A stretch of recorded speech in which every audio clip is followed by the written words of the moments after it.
বাচ্চা নষ্ট করে দাও। না, তুমি আমাকে বিয়ে করো। তো আমি বিয়ে কখনোই করব না, তোরে আমি শুধু ইউজ করছি।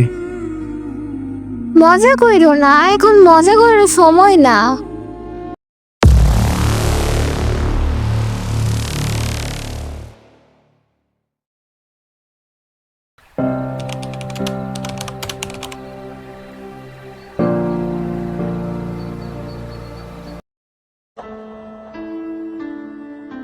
আসসালামু আলাইকুম, আমি নন্দিনী। গল্পটা আমার।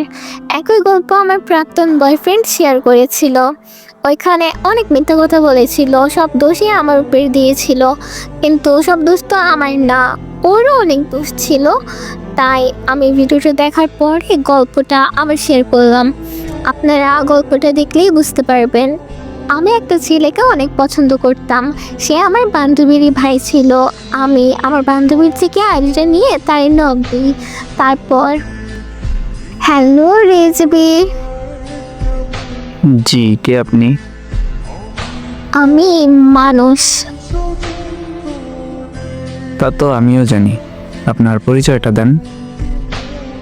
আমি নন্দিনী, আপনার বোন নিঝুমের বান্ধবী।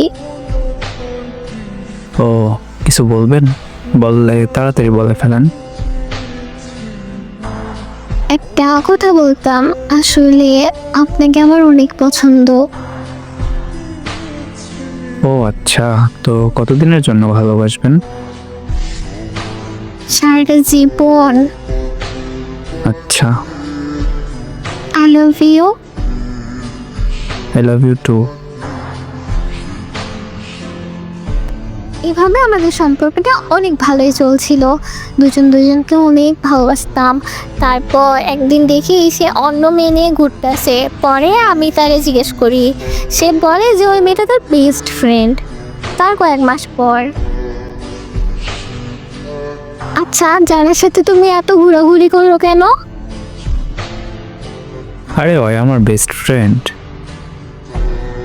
তাই বললা আমার থেকে বেশি ওরে গুরুত্ব দাও। তোমার ভালো না লাগলে ব্রেকআপ করে ফেলো। আচ্ছা সমস্যা নেই, বাদ দাও। এর কয়েকদিন পর আমি ভাবি যে তার সাথে শারীরিক সম্পর্ক করলে সে আমার হয়ে থাকবে, তাই তাকে বলি, রিজবি আসো না আমরা শারীরিক সম্পর্ক করি। সত্যি? কালকে আমাদের বাসায় এসো বিকালে। ওকে। তার সাথে একবার শারীরিক সম্পর্ক করার পরে সে 2-3 দিন পর পরই আমাকে জোর করতো ওইসব করার জন্য। আমি না বলতাম। এভাবে 3 মাস চলে যায়, তারপর জানতে পারি সে আরও একজনের সাথে সম্পর্ক করে। বাস আর কি, আমি আমার খালাতো ভাইয়ের সাথে মিথ্যা সম্পর্কে যাই, যেটা দেখে সে আমাকে মেসেজ দেয়। তুমি আমাকে ঠকাইলা। আপনি কি করছেন আমার সাথে? আচ্ছা, ভালো থাক।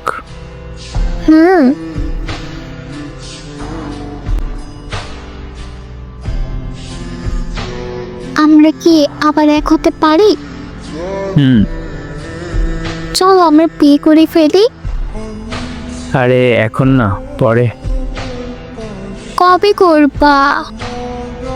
5 মাস পরে। ওকে যান।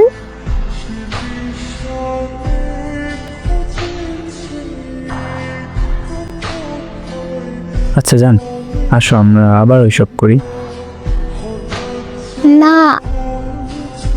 তুমি আমাকে ভালোবাসো না আর আগের মতো। আচ্ছা কবে আসবো তোমার বাসায়?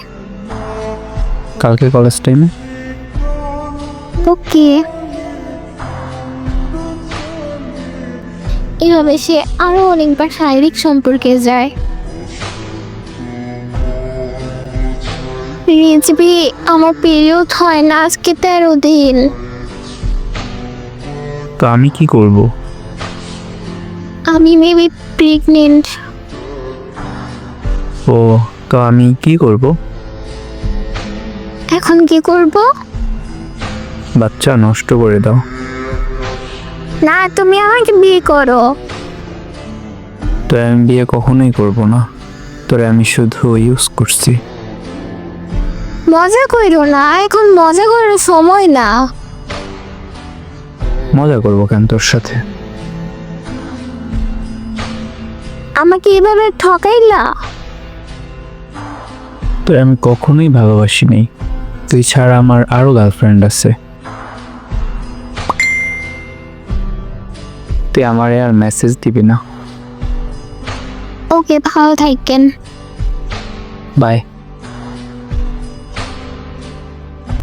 তারপর সে আমাকে ব্লক করে দেয়। তার জন্য আমার কিছু লাস্ট কথা, আমি জানি রিজবি তুমি এই ভিডিওটা দেখবা, আর কখনো আর কোনো মেয়ের সম্মান নিয়ে বেইমানি করো না। আর তুমি যে আমার ছবি নিয়ে আমার ব্ল্যাকমেল করতেছো না, তুমি যদি এগুলো করতেই থাকো কন্টিনিউয়াস, তাহলে আমি আইনের ব্যবস্থা নিব। আর হ্যাঁ, আমি তোমার চেয়ে ভালো কাউকে পাবো না, আর আমি চাইও না। আমি কখনো তোমাকে ঠকাইনি, তোমার ভুল ধারণা ছিল। তুমি যদি ফিরতে চাও, আমি অ্যাকসেপ্ট করব।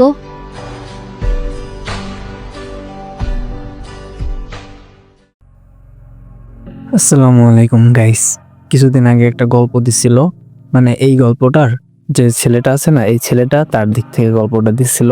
তারপর মেয়েটা গল্পটা দেখছে, তো ছেলেটা নাকি কিছু জিনিস ভুল বলছে, তারপর মেয়েটার দিক দিয়েও দিচ্ছে। সেটা হলো আজকের এই গল্পটা। আর মেইন কথা হয়েছে যে একটা ছেলে আটকানোর জন্য কখনো শারীরিক সম্পর্ক করা উচিত না, কারণ ছেলেরা কখনো শারীরিক সম্পর্কে আটকে না, বরং আরও দূরত্ব বাড়ায় শারীরিক সম্পর্ক হইলে। তো যত আপুরা আছেন যারা ভিডিও দেখেন, তারা ব্যাপারটা একটু খেয়াল রাখেন, ঠিক আছে? এইসব সম্পর্কে মানে শারীরিক সম্পর্কে কখনো ছেলেরা আটকায় না, ঠিক আছে? আর বলতে পারেন ছেলেরা কিসে আটকায়? ভাই এমন কোনো মানে নির্দিষ্ট কিছু নেই যে আটকাইবে। সে যদি আপনার ভালোবাসে তাহলে সে থাকবে, সে যদি আপনার ভালো না বাসে, আপনার প্রতি তার মায়া কাজ না করে, আপনি যদি তারে ভালোবাসে আপনার ভিতরে সন্তুষ্ট না রাখতে পারেন, তাহলে সে অন্য জায়গায় চলে যাইবি। মূল কথা হয়েছে কি, আপনি তার সব, এইটা তারে বুঝাইতে হবে, বা এইটা আপনার হইতে হইবে তার সব। বুঝাইতে পারছি? আর বেশি বেশি কমেন্ট করেন। আইটি রিলস দেখতেছেন কি অবস্থা, আপনারা গল্প শেয়ার করেন, গল্পেও ভিউ হয় না, তো বেশি করে একটু কমেন্ট করেন। তো কিছুদিন দেখবেন আইটি রিলস আবার আগের মতো হয়ে গেছে, তাহলে ভিডিও বানাইতে একটু নিজের আগ্রহ বাড়বে। বুঝাইতে পারছি? আর গল্প শেয়ার করলে পেজে নক দিন।